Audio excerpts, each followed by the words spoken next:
Hello people, been a while. Gonna play sprint car engines today. The season's over for the sprint cars, and so I'm gonna pull the heads off and freshen the heads up for the next season. So I thought I'd bring you guys along for the ride. Just show you a little bit what's inside this small block Chevy. I think I've explained to most of you blokes, or if you've seen my vids before, you'll know that we put this engine together a little while back. It's a 383. It's just an 010. As you can see, just an 010 iron block. It's a wet sumper, but we've got a deep sump in it anyway. Nice big ports in the heads, and yeah, so we're going to whip all this stuff to pieces and get the heads off and send them away. And I'm going to pull this down and give you a bit of a squiz what's inside of her. So you may or may not remember, it's stud and girdle rockers.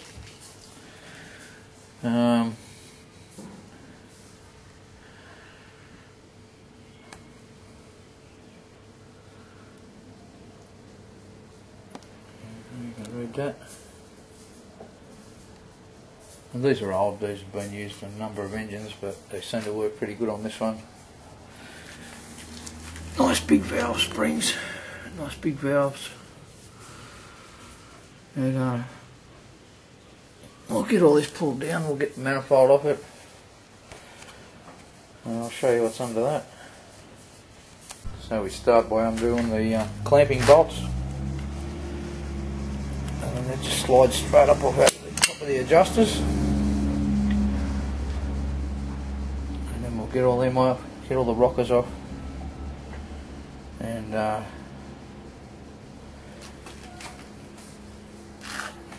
get the other side all pulled apart as well, and I'll get the manifold off it. Time to pull the mag out. If you've never played around with a magneto, you see there's a wire there. Normally if you've got a distributor, you'll have a wire coming from your coil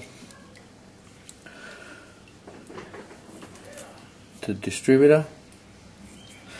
The magneto doesn't. It's got its own inbuilt system.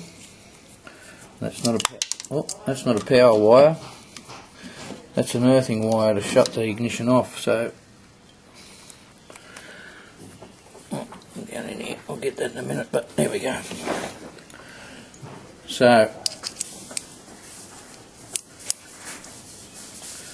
one tip, my biggest tip with a magneto. Don't touch this fella as you're pulling the dizzy up, because as this turns you'll get a jolt out of it. Anyway, I'll go and undo the bracket and pull the dizzy up. I'll get it around the top dead centre first, I think, and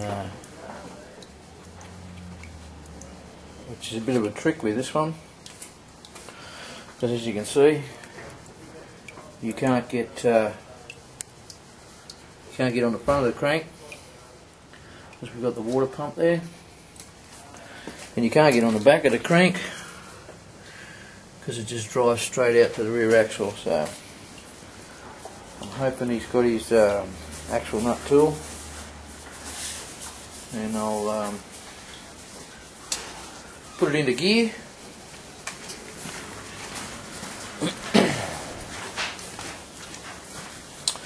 With this lever, that's what pulls it into gear. It's just a dog box, as you can see down there. That's just a dog box. And we'll turn the axle. Use the other side, I think, as they're opposite threaded, so that the things don't undo themselves as you're going around. we'll get that up on top dead centre and then get the rest of this stuff off. Okay, so just in case you're not familiar with mechanical injection, we got everything linked up with the butterflies there. Down in here is the fuel block there. As you can see, there's a lever that runs off that. There's a scroll wheel there, opens up, allows more fuel to go through the nozzles. And then on a motor car or on a lot of vehicles, that there would be a return. And to richen that up, richen this mixture, you would either block the return right off or put a big nozzle in there. As you can see, we got this one blocked off, so that's maximum pressure to all the injectors on that one. And makes a world of difference. So with the belly covers off it, the manifold, and we see here started to draw the manifold gasket down into the port. A couple of spots here actually split through that one. Oh, there we are. It's actually over there's another one. And pull this up here.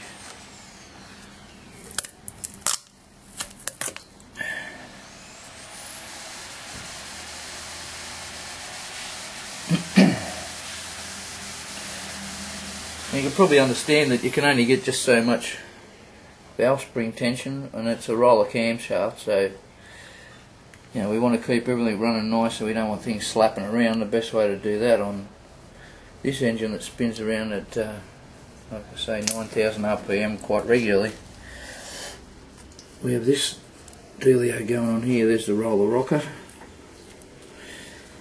and then we have a spring and a little plate.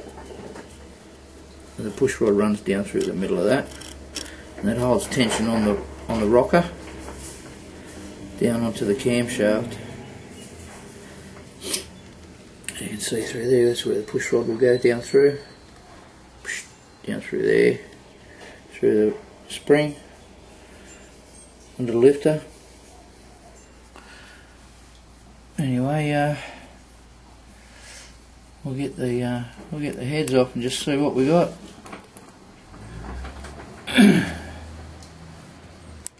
Oh yeah, by the way, when all this is done, we get this all back together again. We're going to go down to dude who's got an actual chassis dyno for sprint cars. And he puts dyno tyres on it, wheels on it, and you can actually start this because there's no starter motor. You can actually start this thing with the dyno, bump start him. But anyway, we'll get these heads off it, have a look what's under there. Oh, you'll be coming along to the dyno, don't you worry about that. Okay, so we've got all the valve train off and set it out as it come off the car. So this is the front of the engine. This is the left hand side and that's the right hand side, and they're all in as they came off. Push rods as well. That's the tip that was running in the, that end was running into in the rocker. So all mated surfaces are all happy again when it all goes back together. Now there we go, heads are off. Arius pistons, hopiotectic type, lumpy tops. That looks to be sort of pretty much what you'd expect to see. And cylinder heads, nice big valves. Nice big valves, that's my finger, so yeah, nice big inlets. Anyway, so So this all looks pretty good. I can't see anything that's horrible. We'll get him to crack test them and surface grind them, make them all nice and flat again. We'll get him to do the seats on the valves, and